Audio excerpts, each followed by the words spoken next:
வணக்கம் ஃப்ரெண்ட்ஸ், இன்றைக்கி பார்த்துட்டு இருக்கிறது ஹரிஷ் வாய்ஸ். இன்றைக்கி தான் வீடியோவில் நம்ம என்ன பார்க்க போகிறோம்னா the apothecary diaries season 1 episode 23 balsam and உட்ஸா ரோல். ஸோ நீங்கள் இதுக்கு முன்னாடி பார்த்த எபிசோட் எல்லாமே ஸ்கிப் பண்ணியிருந்தீங்கன்னா அதனாலும் பரவாயில்ல. இருந்தாலுமே இந்த எபிசோட் நீங்கள் ஸ்கிப் பண்ணிங்கன்னா ஹோல் சீரிஸோட கதையுமே பார்த்தீங்கன்னா ஸ்கிப் பண்ணுற மாதிரி. ஏன்னா அந்த ஹோல் சீரிஸோட ஃப்ளாஷ்பேக்கே பார்த்தீங்கன்னா இந்த எபிசோடில் தான் காட்ட போகிறாங்க. அதனால் ஸ்கிப் பண்ணாமல் வீடியோ பாருங்கள். நம்ம பலபலன்னு பேசாமல் இன்றைக்கான வீடியோக்குள்ளே போகலாம்.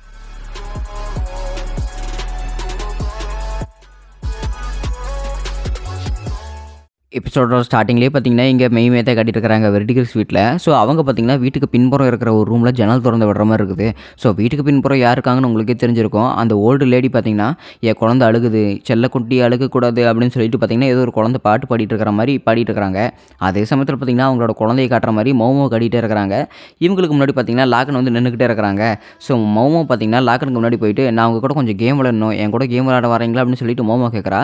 என்னோட செல்ல பொண்ணு கூப்பிட்டதுக்கப்புறமும் நான் வராமல் எப்படி அப்படின்னு சொல்லிட்டு அவருமே சிரிச்சுக்கிட்டு ஒத்துக்கிட்டாப்ல. இந்த கேம் ரொம்பவே சிம்பிள், இது உங்களுக்கே நல்லா தெரிஞ்சிருக்கும். ஏன்னா நீங்கள் இதில் கை திறந்தாள் இருந்தாலுமே இதில் ஜெயிக்கிறவங்களுக்கு ஏதோ ஒரு ரிவார்ட் கொடுக்கணும்ல. ஸோ நான் ஜெயிச்சா வந்து நீங்கள் வெர்டிகல்ஸ் வீட்டில் இருக்கிற ஒரு பொண்ணை வாங்கி ஆகணும் அப்படிங்கிறாங்க. அதே மாதிரி நீங்கள் ஜெயிச்சா என்ன வேணும் அப்படின்னு சொல்லிட்டு இங்கே மௌமா கேட்டுகிட்டு இருக்கிறான். நான் ஜெயிச்சா நீ வழுக்கு முழுக்க என் கூட தான் வாழணும் பரவாயில்லையா அப்படின்னு சொல்லிட்டு பார்த்தீங்கன்னா அவரோட பொண்ணுக்கிட்ட வந்து இவர் கேட்டுட்டு இருக்கிறாங்க. என்ன பேசிட்டு இருக்கிற நீ அப்படின்னு சொல்லிட்டு இருக்கும்போதே பார்த்தீங்கன்னா ஜின்சிக்கு வந்து செமையான கோவம் வந்துருச்சு.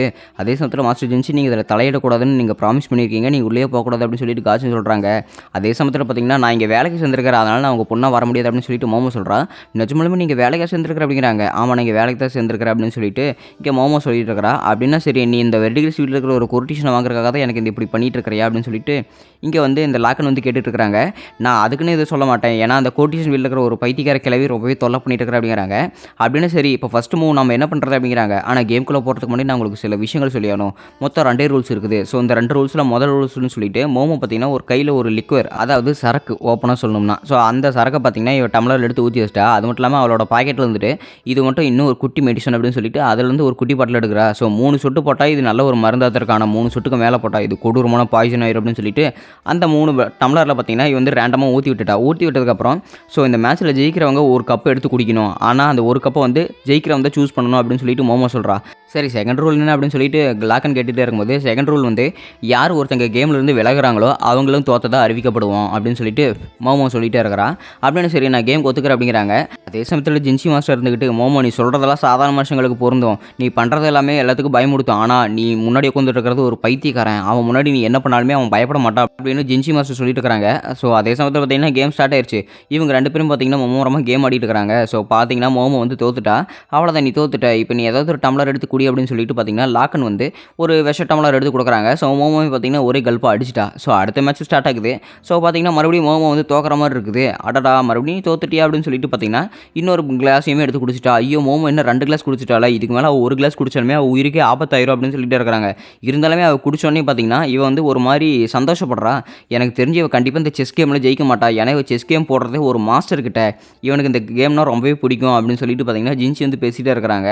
அதே சமயத்தில் பார்த்தீங்கன்னா 3வது கேம் ஸ்டார்ட் ஆகுது. 3வது கேம் ஸ்டார்டிங்லேயே நானே ஆரம்பிக்கிட்டேன் அப்படின்னு சொல்லிட்டு மோமா கேட்குறாங்க. கண்டிப்பாக நீ ஆரம்பிச்சிக்க அப்படின்னு சொல்லிட்டு பார்த்தீங்கன்னா இந்த இடத்துல லாக்கன்னு சொல்கிறாங்க.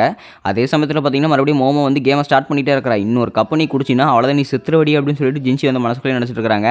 அதே சமயத்தில் பார்த்தீங்கன்னா செக்மேட் வந்து மோமோ போட்டுட்டா. சரி நான் ஒத்துக்கிறேன், நான் தோத்துட்டு இருந்தா அப்படின்னு சொல்லிட்டு பார்த்தீங்கன்னா எங்கள் லாக்கான்னு சொல்கிறாங்க. உங்கள் பொண்ணுக்காக எதுக்கு நீங்கள் இப்படி விட்டு கொடுக்குறீங்க, ஸோ நீங்கள் விட்டு கொடுத்தாலுமே நான் ஜெயிச்சது தானே அப்படிங்கிறாங்க. ஆமாம்மா நீ ஏற்கனவே ஜெயிச்சிட்டு அப்படின்னு லாக்கன்னு சொல்கிறாங்க. அப்படின்னா உங்களுக்கு பிடிச்ச டம்ளரை நீங்களே ஏதோ ஒன்று எடுத்துக்கங்க அப்படின்னு சொல்லிட்டு மோமோ சொல்கிறா.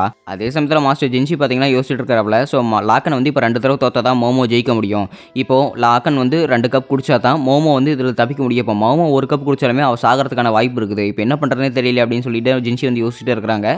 சரி நான் இந்த டம்ளர் எடுத்துக்கிறேன் அப்படின்னு சொல்லிட்டு லாக்கன் பார்த்தீங்கன்னா ஒரு டம்ளர் எடுத்து குடிக்கிறாங்க.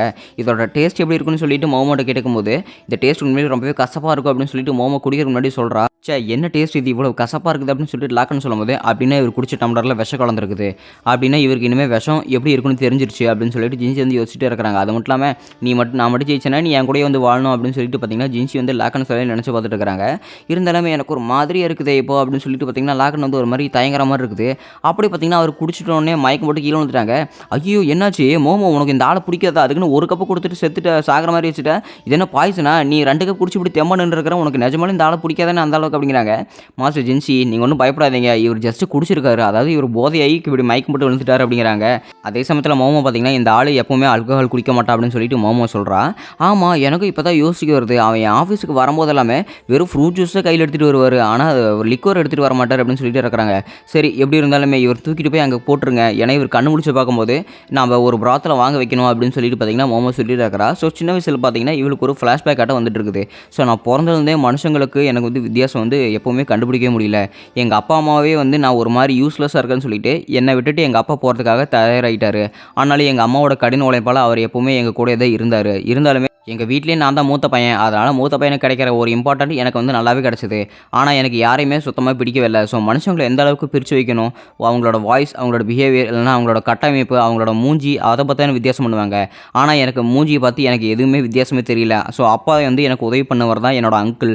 ஸோ அவர் தான் வந்து ஒருத்தவங்களோட முகத்தை எப்படி பார்க்கணுன்னு கற்றுக் கொடுத்தாரு இந்த செஸ் காயின்ஸை வச்சு அப்படின்னு சொல்லிட்டு பார்த்தீங்கன்னா அவரோட அங்கிள் தான் பார்த்தீங்கன்னா ஒரு பெரிய ஆள் மாதிரி காட்டிட்டு இருக்கிறாங்க. ஸோ எங்கள் அங்கிள்னால தான் நான் மற்றவரை வந்து ஒரு உயர்ந்த மனிதராக பார்க்க ஆரம்பித்தேன். ஸோ அதுக்கப்புறம் தான் இந்த மாதிரி சாதாரண ஆளுங்கள் எல்லாத்தையுமே நான் இந்த மாதிரி செஸ் காயினை பார்க்க ஆரம்பித்தேன் அப்படிங்கிறாங்க. அதே சமயத்தில் இவருக்கு சண்டை போட முடியாதுன்னு தெரிஞ்சுமே பார்த்தீங்கன்னா மிலிட்ரிக்கு ஜென்ரல் ஆக்கிட்டாங்க.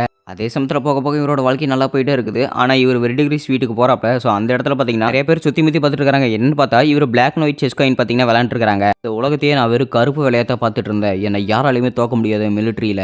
ஸோ நான் வந்து இந்த கேமில் தோக்கடிக்க முடியாத ஒரு ராஜாவாக இருந்தேன். ஆனால் அன்னைக்கு ஒரு நாள் நான் தோத்துட்டேன் அப்படின்னு சொல்லிட்டு லாக்கன் வந்து சொல்லிட்டு இருக்கிறாங்க. என்னது நான் தோத்துட்டேனா அப்படின்னு சொல்லிட்டு பார்த்தீங்கன்னா இவர் அப்படி ஒரு மாதிரி ஆச்சரியமாக பார்த்துட்டு இருக்காங்க. ஸோ இந்த வெரிடிகிரிஸ் வீட்டில் இருக்கிற பொண்ணுமே பார்த்தீங்கன்னா யாரு கூடயுமே தோக்க முடியாத செஸ் பார்த்தீங்கன்னா இவங்களும் சேர்ந்து ஆடிட்டு இருப்பாங்க. ஸோ அன்னைக்கு தான் நான் அவளோட முகத்தை நேருக்கு நேராக பார்த்தேன். உண்மையிலே பார்க்குறக்கு அழகாக இருந்தான், மனுஷங்கன்னா இப்படி தான் இருப்பாங்க அப்படிங்கிறக்கு ஒரு அடையாளமே அவள் தான். ஸோ அவளோட கண்கள் பார்க்குறக்கு ரொம்பவே அழகாக இருந்தது. அவளோட கையில் இருக்கிற அந்த பால்சம் பூ அது உண்மையிலே பார்க்குறக்கே அற்புதமாக இருந்தது அப்படின்னு சொல்லிட்டு இருக்காங்க. ஸோ இவளோட பேர் தான் ஃபெங் ஷியாங் அப்படின்னு சொல்லிட்டு இருக்காங்க.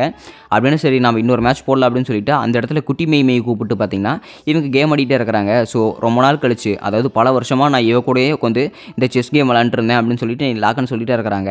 அப்படி பார்த்தீங்கன்னா மறுபடியும் போக போக பல வருஷம் கழிச்சு இவங்க விளையாண்டுக்கிட்டே இருக்கிறாங்க. ஸோ அப்படியே போக போக சில விஷயங்கள் பேசிகிட்டு இருக்கிறாங்க. ஸோ எனக்கு அம்மா கிடையாது, இருந்தாலுமே நானுமே அம்மா ஆக முடியாது. ஏன்னா ஒரு கோர்டிஷனுக்கான வேலையே அவளோட அழகு தான். அதனால தான் அவளோட அழகு அம்மா ஆகிட்டா கெட்டுடும். ஸோ அதனால தான் அவங்கள யாருமே இப்படி ப்ரெக்னென்ட் ஆக மாட்டாங்க அப்படிங்கிறாங்க. இந்த ஃபெங் ஷியாங் அப்படிங்கிற ஒரு பிராத்தல் பொண்ணு. ஸோ அவள் பார்த்தீங்கன்னா எந்த ஒரு ஆம்பளையுமே ஏறெடுத்து பார்க்க மாட்டா, அவருக்கு சுத்தமாக யாரையுமே பிடிக்காது. ஆனால் எனக்கு இருக்கிற வேலைக்கு நான் குறைஞ்சது அவளை 3 மாதத்துக்கு ஒரு தடவை தான் பார்ப்பேன். ஏன்னா நிறைய பேர் அவளை வாங்குறதுக்கு தயாராக இருக்கிறாங்க. அதனால் அவளோட விதையுமே ரொம்பவே இன்க்ரீஸ் ஆயிடுச்சு அப்படின்னு சொல்லிட்டு இருக்கிறாங்க. நீ என்ன பண்ணிட்டு இருக்கிற ஃபெங் ஷியாங் அப்படின்னு சொல்லிட்டு இந்த இடத்துல லாக்கன் வந்து கேட்டுகிட்டே இருக்கிறாங்க. நான் பால்சமும் உட்சோரில் என்னோட கை நகத்துக்கு அடிச்சிட்டு இருக்கிறேன், இது ஒரு மெடிசனு, அது மட்டும் இல்லாமல் இது பூச்சிக்கொல்லி அது மாதிரி கூட செயல்படும் நம்ம உடம்புல அப்படின்னு சொல்லிட்டு இருக்கிறாங்க. அது மட்டும் இல்லாமல் அந்த பால்சமோட விதைப்பட்டு இந்த பூவில் எப்படி வெடிக்குது பாருங்க அப்படின்னு சொல்லிட்டு இருக்கிறாங்க. அப்படின்னா நீங்கள் மறுபடியும் என்னை எப்போ பார்க்க வருவீங்க அப்படின்னு சொல்லிட்டு பார்த்தீங்கன்னா ஃபெங் ஷியாங் கேட்கும்போது அடுத்த 3 மாதத்துக்கு அப்புறம் தான் நான் உன்னை பார்க்க வருவேன் அப்படிங்கிறாங்க. அப்படின்னு சரி நம்ம ஒரு கேம் விளையாடலாமா அப்படின்னு சொல்லிட்டு இருக்கிறாங்க. ஸோ இவங்க பார்த்தீங்கன்னா ஒரு மாதிரி இருக்குது. ஸோ ஃபெங் ஷியாங்கோட ப்ரைஸ் பார்த்தீங்கன்னா ரொம்பவே இன்க்ரீஸ் ஆகிட்டே இருக்குது. இவர் வந்து ஒரு சாதாரண வேலையில் தான் இருக்கிறாரு. இவரோட தம்பிங்களோட பாரத்தையுமே இவர் சேர்ந்து சுமக்கிறதுனால இவரால் தன்னோட முழு விலையுமே கொடுத்து ஃபெங் ஷியாங் வாங்க முடியல. ஸோ ஒரு வழியாக பார்த்தீங்கன்னா 2 பேரும் செஸ் கேம் ஆடுறதுக்கு தயாராகிட்டாங்க. நீங்கள் ஜெயிச்சிங்கன்னா என்கிட்ட இருக்கிற என்ன வேணாலும் நான் கூட தரேன், அது மட்டும் இல்லாமல் நான் ஜெயிச்சா அவங்க கிட்ட இருக்கிற எல்லாத்தையுமே நான் எடுத்துக்குவேன் அப்படின்னு சொல்லிட்டு இங்கே ஃபெங் ஷியாங் சொல்லிட்டு இருக்கிறா. ஸோ அதுக்கப்புறம் தான் எனக்கு தெரிஞ்சுது, நான் என் மைண்ட்குள்ளே ஏகப்பட்ட ஓட்டம் ஓடிட்டே இருந்தது அப்படின்னு சொல்லிட்டு இருக்கிறாங்க. சரி மெய்மி நான் கொஞ்சம் நேரம் தனியாக விளையாடணும், நீங்கள் இங்கேருந்து கிளம்பு அப்படின்னு சொல்லிட்டு குட்டி மெய்மி பார்த்தீங்கன்னா இங்கேருந்து துரத்தி விட்டாங்க. ஸோ ஒரு வழியாக பார்த்தீங்கன்னா இவர் வேணும்னே வந்து black and white chess coin வந்து எடுத்து விளையாடுறா அப்படின்னு சொல்லிட்டு அந்த கேமை வந்து சூஸ் பண்ணியிருப்பாங்க. இவங்க எந்த ஆப்ஷன் வேணும்னு கேட்டதுக்கு அப்போவும் இவங்க பார்த்தீங்கன்னா 2 பேரும் கேம் ஆடிட்டே இருக்கிறாங்க. ஸோ 2 பேருமே பார்த்தீங்கன்னா கேம் வந்து ஆடிட்டே இருக்கும்போது பார்த்தீங்கன்னா தெரியாதனமாக அவங்களோட கை 2மே பார்த்தீங்கன்னா ஒட்டிக்கிச்சு. ஸோ நான் வந்து யோசிக்கிறதுக்கு முன்னாடி எல்லாமே நடந்து முடிஞ்சிருச்சு அப்படின்னு சொல்லிட்டு பார்த்தீங்கன்னா அவங்க 2 பேருமே கை கோர்க்குறாங்க. ஸோ இதுக்கப்புறம் என்ன நடந்திருக்குன்னு உங்களுக்கு நல்லா தெரிஞ்சிருக்கும். ஸோ ஃபெங் ஷியாங்கை பற்றி சொல்கிற அளவுக்கு எனக்கு எந்த வார்த்தையுமே இல்லை. ஆனால் நான் எல்லாத்துக்கும் தான தர்மம் பண்ணுறதுக்கு நான் அந்த மாதிரி டைப்புமே இல்லை. ஸோ ஃபெங் ஷியாங் அந்த மாதிரி என்கிட்ட சொல்லும் போது என்கிட்ட ஒரே ஒரு ஆசை தான் என் மண்டைக்குள்ள ஓடிட்டே இருந்தது, எனக்கு செஸ் விளையாடணும், என் மண்டைக்குள்ள அது மட்டும் தான் ஓடிட்டே இருக்குது அப்படின்னு சொல்லிட்டு இங்கே லாக்கன் வந்து மனசுக்குள்ள நினச்சிருக்காங்க. ஸோ இவங்க 2 பேருமே பார்த்தீங்கன்னா இன்டர் கோர்ஸ் பண்ணதுக்கு அப்புறமும் பார்த்தீங்கன்னா என் குழந்தை என் குழந்தை அழுதுகிட்டு இருக்குது அப்படின்னு சொல்லிட்டு பார்த்தீங்கன்னா லாக்கன் தூங்கிட்டே இருக்கும்போது இவங்க பார்த்தீங்கன்னா தாளாட்டு பாடுற மாதிரி இருக்குது. ஒரு வழியாக பார்த்தீங்கன்னா லாக்கன் வந்து கண்ணை முடிச்சிட்டாப்ல. ஸோ கண்ணை முடிச்சதுக்கு அப்புறம் பார்த்தீங்கன்னா ஒரு வீட்டுக்கு போகிறாங்க. 1 மாதத்துக்கு அப்புறம் லாக்கனோட அறிவுள்ள அங்கிள் பார்த்தீங்கன்னா திரும்ப அவரோட வீட்டுக்கு வந்துட்டாங்க. என்ன தைரியம் இருந்தால் நீ உன்னோட வேலையை விட்டுட்டு வந்திருப்பேன், நீ ஒரு டாக்டராக இருந்த, ஆனால் நீ இப்போ இந்த இடத்துல வந்து சும்மா கொண்டுட்டு இருக்கிற அப்படின்னு சொல்லிட்டு அவங்க அப்பா திட்டிகிட்டே இருக்கிறாங்க. ஸோ இவரோட அங்கிள் பார்த்தீங்கன்னா உண்மையே ரொம்பவே கிளம்சி, அதாவது ரொம்பவே சலுப்பான ஆள், எந்த வேலையுமே முழுசாக செய்ய மாட்டார். லாக்கன் அடுத்து நீ தான் ரியர் பலஸில் போய் வேலை செய்ய போகிற, நீ போய் இன்னும் மேற்படிப்பு படி அப்படின்னு சொல்லிட்டு அவங்க அப்பா சொல்கிறாங்க. இருந்தாலுமே அவங்க அப்பா சொன்ன பேச்சை தட்ட முடியாமல் பார்த்தீங்கன்னா இவர் படிக்க போயிட்டாரு. ஸோ அதுக்கப்புறம் பார்த்தீங்கன்னா ஃபெங்ஷியாங்க்கு இவர் வந்து லெட்டர் போட்டுக்கிட்டே இருக்கிறாங்க. ஸோ ஃபெங்ஷியாங்கை வாங்குறதுக்கு சில ஆளுங்கள் எல்லாமே வந்துகிட்டு இருக்கிறாங்க அப்படின்னு சொல்லிட்டு அவர் லெட்டர் போடுறாங்க. இருந்தாலுமே அந்த நாள் வந்து ஃபெங்ஷியாங்கை யாருமே வாங்க வரல அப்படின்னு சொல்லிட்டு ஒரு லெட்டர் போட்டிருக்காங்க. இது கேட்டாலும் எனக்கு ரொம்பவே ஆச்சரியமாயிருச்சு. ஸோ 3 வருஷம் கழிச்சு எப்படி 6 மாதம் போயிட்டு வந்துடுறா அப்படின்னு சொன்னவர் 3 வருஷம் கழிச்சு பார்த்தீங்கன்னா திரும்ப வராப்புல அந்த இடத்துல பார்த்தீங்கன்னா ஏகப்பட்ட லெட்டர் இருக்குது. ஒரு லெட்டரில் மட்டும் ரத்த கரையோட ஏதோ ஒரு பை மாதிரி இருக்குது. ஸோ அந்த பைக்குள்ளே பார்த்தீங்கன்னா ஏதோ ஒன்று இருந்து கீழே விழுகுது. என்னது இது? இது பார்க்குறக்கு ஒரு செடி மாதிரியே இருக்குது, ஒரு பிரான்ச் மாதிரி இருக்குது. அதுக்கப்புறம் தான் பார்த்தீங்கன்னா இவங்களுக்கு ஏதோ ஒரு விரல் மாதிரி தோணுது. ஐயோ இது அதுவாக தான் இருக்குமோ அப்படின்னு சொல்லிட்டு பார்த்தீங்கன்னா இவங்க பயந்துக்கிட்டு அப்படியே இந்த இடத்துல ஓடிட்டு இருக்காரு. நான் எப்படி இதை மறந்தேன், நான் இது எல்லாமே என்னோட தப்பு தான் அப்படின்னு சொல்லிட்டு இருக்கிறாங்க. இது என்னன்னு எனக்கு நல்லாவே தெரியும். அது மட்டும் இல்லாமல் அது பக்கத்தில் ஒரு சின்ன விரல் இருக்குது, அதுலேயே எனக்கு நல்லா தெரிஞ்சுது. ஸோ நான் எப்படி இந்த சின்ன விஷயத்தை கூட யோசிக்காமல் இருந்தேன் அப்படின்னு சொல்லிட்டு பார்த்தீங்கன்னா இவர் பதறி அடிச்சு ஓடிட்டே இருக்கிறாப்புல. ஸோ ஒருத்தனை சபிக்கணும்னா இந்த மாதிரி ஒரு விரலை வெட்டி வச்சா போதேவும். இது ரொம்பவே ஒரு ஃபேமஸான டெக்னிக் அப்படின்னு சொல்லிட்டு இருக்கிறாங்க. ஸோ ஃபெங்ஷியாங்க அப்படின்னு சொல்லிட்டு போய் பிராத்தல் ஹவுஸில் பார்க்கும்போது அந்த பாட்டி பார்த்தீங்கன்னா போட்டு அடி அடிக்கிறாங்க. 3 வருஷமாக எங்கடா போய் தொலைஞ்சு அப்படின்னு சொல்லிட்டு பார்த்தீங்கன்னா இந்த பிராத்தல் ஹவுஸில் இருக்கிற பாட்டி பார்த்தீங்கன்னா போட்டு அடி நடிச்சிருக்கிறாங்க. ஸோ இத்தனை நாளாக அவன் எனக்கு லெட்டர் எழுதிட்டு இருந்ததுக்கு ஒரே காரணம் அவள் வயிற்றில் வளர்ந்துட்டு இருக்கிற ஒரு கரு தான். ஸோ அப்போ இத்தனை நாளாக இங்கே இருக்கிற கஸ்டமர்ஸை வெறும் வாய் பேச்சாவே பேசி அமுச்சு விட்டுட்டு அவள் எனக்காக இவ்வளோ நாளாக வெறும் லெட்டர் எழுதி காத்துக்கிட்டு இருந்தாளா அப்படின்னு சொல்லிட்டு பார்த்தீங்கன்னா அவர் பார்த்தீங்கன்னா கதறி அழுதுட்டு இருக்கிறாப்புல. ஸோ இதுக்கு மேலே காலத்தை பின்னோக்கி போடுற அளவுக்கு என்கிட்ட சக்தியுமே இல்லை, நம்ம அந்த மாதிரி பண்ணவும் முடியாது, எல்லாமே கடந்து போயிடுச்சு, இதனால எதுவுமே பண்ண முடியாது அப்படின்னு சொல்லிட்டு பார்த்தீங்கன்னா கதறி அழுதுட்டு இருக்கிறாப்புல. டக்குன்னு பார்த்தீங்கன்னா அவர் கண் முடிச்சு பார்க்கும்போது அடடா என்னது வெர்டிகல் ஸ்வீட்டில் என்ன இருக்கிற அப்படின்னு சொல்லிட்டு பார்த்தீங்கன்னா லாக்கன் வந்து தூங்கி எந்திரிக்கிறாப்புல. அடடா நீங்கள் ஒரு வழியே தூங்கி எந்திரிச்சிட்டிங்களா அப்படின்னு சொல்லிட்டு பார்த்தீங்கன்னா மெய்மை அங்கே வந்துட்டு இருக்கிறா. ஸோ மெய்மை பார்த்தீங்கன்னா ஒரு நோபல் சர்வெண்ட், அதாவது ஃபெங்ஷியாங்க்கு இவ தான் ஒரு சர்வெண்ட் பொண்ணாக இருப்பா. மெய்மையா என்னாச்சு அப்படின்னு சொல்லிட்டு இருக்கும்போது இல்லை எனக்கெல்லாம் எதுவுமே இல்லை அப்படின்னு சொல்லிட்டு லாக்கன் வந்து சொல்லிட்டு இருக்கிறாப்புல. நான் ஜஸ்ட் ஒரு லிக்வர் சாப்பிட்டேன், அதனால தான் எனக்கு மயக்கம் வர மாதிரி இருக்குது அப்படிங்கிறாங்க. ஸோ மெய்மை வந்து ஒரு ஃபெங்ஷியாங்கோட சர்வெண்ட் கேர்ள். ஸோ சின்ன வயசில் மெய்மை கூட இருக்கும்போது இவங்களுமே பார்த்தீங்கன்னா கேம் ஆடிட்டு நல்லா பேசிட்டு ஜாலியாக ஃப்ரெண்ட்லி டைப்போடு இருந்திருப்பாங்க. அதே சமயத்தில் பார்த்தீங்கன்னா அங்கே மெய்மை இருந்துக்கிட்டு ஏதோ வந்து கொஞ்சம் கொடுக்குற மாதிரி இருக்குது. இந்தாங்க ஃபஸ்ட் நீங்கள் இதை குடிங்க அப்படின்னு சொல்லிட்டு கொடுக்குறா. ரொம்பவே நன்றி அப்படின்னு சொல்லிட்டு லாக்கனமே எடுத்து குடிக்கும்போது அது ரொம்பவே கசப்பாக இருக்குது.